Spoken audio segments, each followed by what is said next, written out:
बिस्मिल्लाहिर्रहमानिर्रहीम। अस्सलाम वालेकुम। उम्मीद है कि सब खैरियत से होंगे और आपकी प्रैक्टिस जो है ना अच्छे से चल रही होगी। तो आज हम इस लेक्चर में ब्रेक और कंटिन्यू स्टेटमेंट को डिस्कस करने वाले हैं, ठीक है। और इनको देखेंगे हम डिटेल में, ये क्या चीज़ें होती हैं और इनका क्या पर्पज़ होता है। तो आइए लेक्चर को स्टार्ट करते हैं।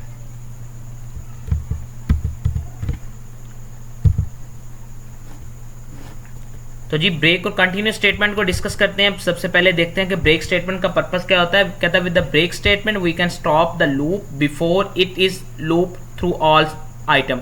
मीन आप लूप को कभी भी अगर रोकना चाहते हैं, एक तो ये है कि आपकी कंडीशन ट्रू या फॉल्स हो रही होगी, देन आप उसे रोक सकते हैं। और एक तरीका ये है कि जहाँ पे आप एक स्पेसिफिक कंडीशन लगा दें कि यहाँ पे ये वाली कंडीशन ट्रू हो जाए तो लूप रुक जाना चाहिए, तो उसमें हम ब्रेक स्टेटमेंट को जो है ना वो यूज़ कर सकते हैं। जैसा कि हमारे पास यहाँ पे हमने एक कंडीशन ली है, ठीक है, कि हमने एक लिस्ट बनाई है फ्रूट्स के नाम पे और उसमें कॉन्टेक्स्ट टेस्ट लूप के नाम पे हमने चीज़ें ले ली है, ठीक है जी। वैसे तो ये फ्रूट की लिस्ट नहीं है, ठीक, सबको नज़र आ रहा है, लेकिन एक जनरल से हमने एग्जांपल के तौर पे ये चीज़ें डिस्कस की हैं। और यहाँ पे हमने एक वेरिएबल लिया है और इन फ्रूट्स यानी 1 बाय 1 करके वो लेता जाएगा और प्रिंट करता जाएगा। और हमने कहा ये तब रुक जाए जब कॉन्टेक्स्ट आ जाए, ठीक है जी। कॉन्टेक्स्ट जैसे उसे मिलेगा उसको क्या कर देगा, रोक देगा।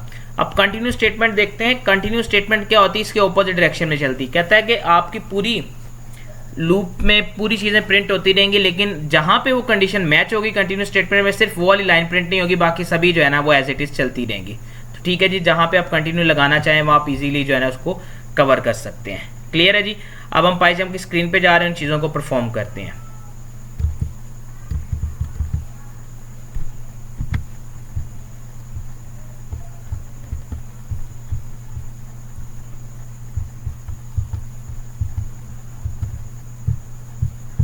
अच्छा जी, पहले तो हम लोग जनरल करते हैं स्ट्रिंग के बगैर।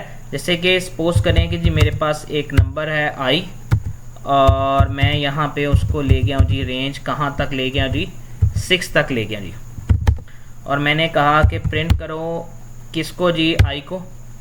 लेकिन अगर जैसे ही तुम्हें आई की वैल्यू क्या हो जाए, 4 हो जाए, ठीक है, और आपने फौरी तौर पे क्या करना है, उसको रोक देना है। क्लियर है जी। तो जैसे मैंने इसे एग्जीक्यूट किया तो उसने देखे मुझे वैल्यू जो है ना 4 तक चलने दिया। 4 के बाद जो है ना उसने क्या कर दिया, चीज़ों को रोक शुरू कर दिया। रीज़न 4 क्यों प्रिंट हुआ है, क्योंकि हमने प्रिंट स्टेटमेंट पहले लगाई हुई है। अगर हम इसको यहाँ से कट करके और इस इफ़ के बाद लिखते हैं, देन आप देखेंगे अब यहाँ पे जो है ना 4 नहीं आएगा बल्कि 3 तक आएगा, ठीक है जी। वहाँ पे वो इसलिए आ रहा था क्योंकि कंडीशन बाद में लगी हुई थी और वैल्यू जो है ना पहले प्रिंट हो रही थी। तो पहले वो 4 प्रिंट करके आ रहा था, फिर उसने देखा ये 4 है तो अब उसने क्या कर दिया, वहाँ पे रोक दिया। अच्छा जी, अगर मैं यहाँ पे लिखता हूँ कंटिन्यू स्टेटमेंट, तो अब थोड़ा सा डिफरेंट देखिएगा। जैसे मैंने कंटिन्यू स्टेटमेंट लिखी तो उसने सभी वैल्यूज को प्रिंट किए सवाए 4 को छोड़ के। तो जहाँ पे वो कंडीशन मैच होती है वो उन चीज़ों को छोड़ देता है, बाकी सब चीज़ें जो है ना एज इट इज़ लेकर चलता रहता है। अच्छा, यहाँ पे सपोज करते हैं कि जो हमने एक लिस्ट बना लेते हैं जी। बड़ी देर से हम लोगों ने लिस्ट नहीं यूज़ की है जी। लिस्ट क्या होती है, ठीक है, आगे जाके हमने डिटेल से इसके बारे में पढ़ना भी है, ठीक है, क्योंकि ज़ाहिर सी बात है हर चीज़ का एक अपना टाइम है, उस पर जाके हमने चीज़ें डिस्कस करनी। लेकिन फिलहाल आप समझ रहे हैं कि लिस्ट एक डाटा आइटम के तौर पे हम लोग इस्तेमाल करें।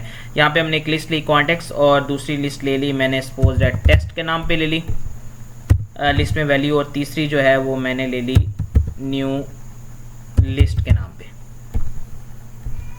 ओके जी, तो सबसे पहले तो मैं इसको प्रिंट करता हूँ। सिंपल मैंने क्या लिया, फॉर एक्स इन कहाँ तक जाना है जी, लिस्ट 1 तक, ठीक है जी। और मैं इसको क्या करता हूँ, पहले एक्स को प्रिंट करता हूँ।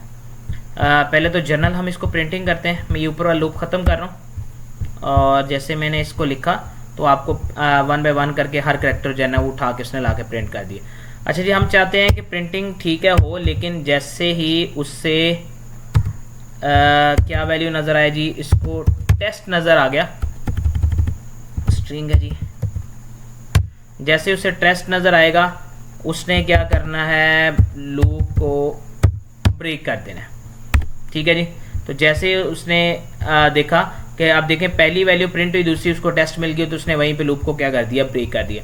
अगर मैं यहाँ पे कंटिन्यू स्टेटमेंट यूज़ करता हूँ तो मुझे टेस्ट की वैल्यू नहीं देगा, बाकी दोनों वैल्यूज जो है ना वो एज इट इज़ देगा। तो आप इस तरीके से जो है ना इसको क्या कर सकते हैं, प्रिंट कर सकते हैं। अच्छा, अगर आप सपोज करें कि एक स्ट्रिंग ही ले लेते हैं, जैसे सपोज करें मैंने यहाँ पे स्ट्रिंग ले ली,